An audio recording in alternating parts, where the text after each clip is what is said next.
নির্বাচনী অফিসে কেন খালেদা জিয়ার ছবি? অনেকে আমাকে জিজ্ঞেস করেছে যে 11 দলীয় জোটের নাসিরউদ্দিনের নির্বাচনী অফিসে কেন খালেদা জিয়ার ছবি। খালেদা জিয়ার সাথে আমি পার্সোনালি কথা বলেছিলাম এবং উনি বাংলাদেশের গণতন্ত্রের একজন নেত্রী। এই পল্টন এরিয়াতে কিন্তু আমাদের অফিস। এই পল্টন এরিয়াতে বিএনপির অসংখ্য ভাই ওনার আহ্বানে গুলিবিদ্ধ হয়েছিল।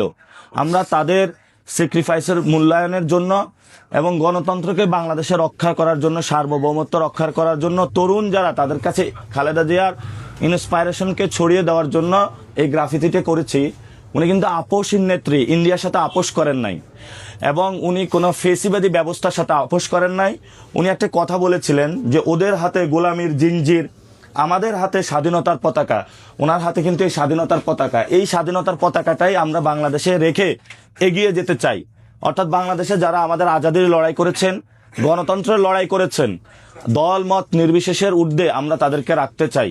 আমরা আজকে অফিস থেকে বলছি, খালেদা জিয়া যেভাবে গণতন্ত্রের জন্য লড়াই করছেন, ঢাকা আটে আমরা এই জন্য এইভাবে গণতন্ত্রের জন্য লড়াই করব।